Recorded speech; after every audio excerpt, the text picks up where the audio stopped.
So Tudor just released a brand new Black Bay chronograph, the Black Bay Blue Boutique Edition. And I have to say, it's pretty freaking awesome. But is it better than the other versions, including the pink? Today we're gonna go hands-on with both.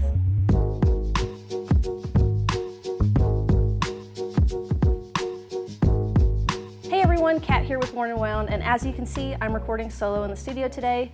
And you know what they say, when the boss is away, the cats will play. Is that really cheesy? I feel like that was like so cheesy. All right, so let's talk about the Tudor Black Bay chronograph.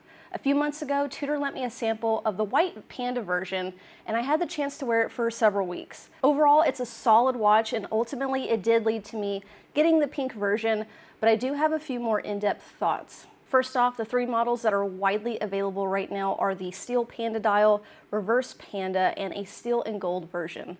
On the one I had on loan, I found the oyster bracelet to be a bit heavy for my taste, and the lack of adjustability on the clasp was definitely a drawback. In the heat of the summer, I just found that I really wanted to be able to adjust this watch more on the fly, but couldn't unless I had a tool with me. Plus, the white opaline dial felt like it was a tad harder to read at a glance, especially in certain lighting conditions.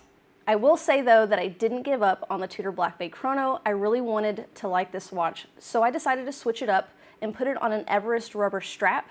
And I have to tell you, it was a complete game changer. It transformed my experience entirely. Even though they are thick watches, I think the right strap can really improve the wearability, and we'll talk more about that here in a second. Now, before we get into the new pink and blue version, I quickly just want to go over specs for those who aren't as familiar with the line. The Tudor Black Bay chronograph features a 316L steel case that measures 41 millimeters in diameter, 50 millimeters lug to lug, and has a lug width of 22 millimeters and is 14.4 millimeters thick. I'll also mention that on the 5-link bracelet, it weighs 165 grams. It is water resistant to 200 meters, which is awesome for a chronograph, and as you can see here, it does have screw down pushers, which allows the watch to keep that high water resistance, even though I don't think anyone's actually diving with this watch. And of course, it runs off the manufacturer caliber MT5813 inside. When it first came out, I knew immediately that I wanted it. It was kind of feminine, yet tough, and I mean, who doesn't love a watch that can actually do both? That sort of flat pink dial was just gorgeous, and I was in love with the 5-link bracelet on it, as it also had Tudor's T-Fit clasp, which allows you to make changes on the fly. I also thought the hands were much easier to read on this version, versus the white panda I had previously gone hands-on with. Now the problem was that it was very limited. Tudor didn't really say how many were going to be hitting their ADs, and it was known that it was going to be limited in some capacity, and it certainly was. I heard of certain dealers only getting 1, some that were only getting 2, and as far as I know, that stands pretty true. When it came out, I was a bit worried that this was just going to be as hard to get as, say, like a Rolex Daytona. So I put myself on several dealers' lists months ago, eagerly awaiting the call. And when I say I put my name down on several dealers' lists, I mean, I got in touch with everyone I knew, and I begged.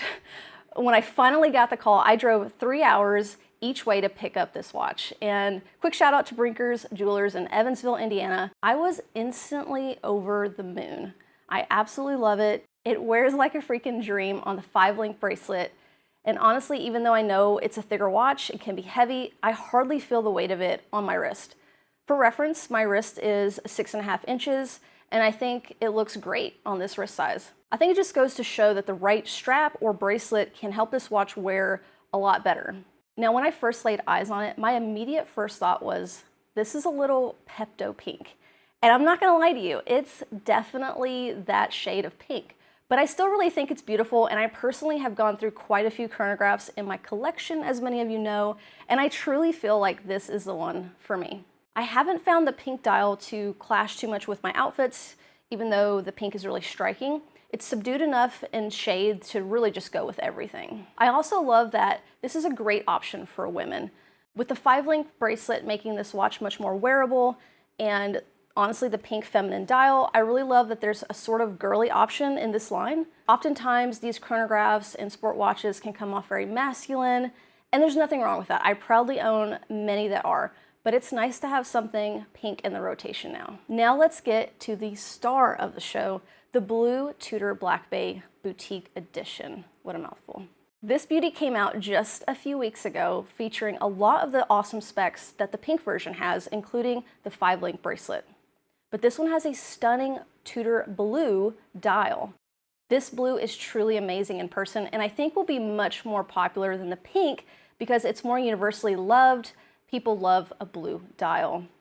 The blue dial is absolutely stunning in the light, and I do think that the red text looks better here than on my pink version. One thing I did notice with the blue is the silver subdials can actually be difficult to read at a glance, as the polished hands against the silvered rings are just not enough contrast to read quickly. Now, this may not bother many, but something I just want to call out. Ultimately, I do think that the blue is gorgeous and certainly has more of a mass appeal. Tudor tends to do blue really, really well. As for availability, I recommend acting fast if you're interested.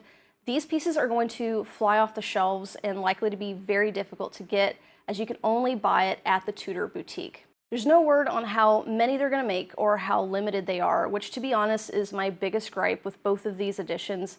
I'm not going to lie, I like things that are limited editions and exclusive in some way.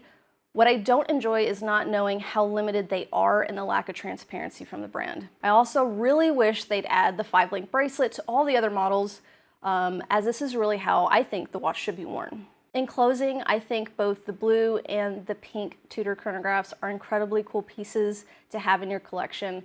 They each bring something really unique to the table. They're a little bit more rare, so if you can get your hands on one, I highly encourage you to do so. I don't think you'll regret it. Thanks for joining me for this hands-on today. If you enjoyed the video, don't forget to like and subscribe, and let me know your thoughts on these stunning Tudor pieces, and let me know which one would you pick. Until next time, see you later.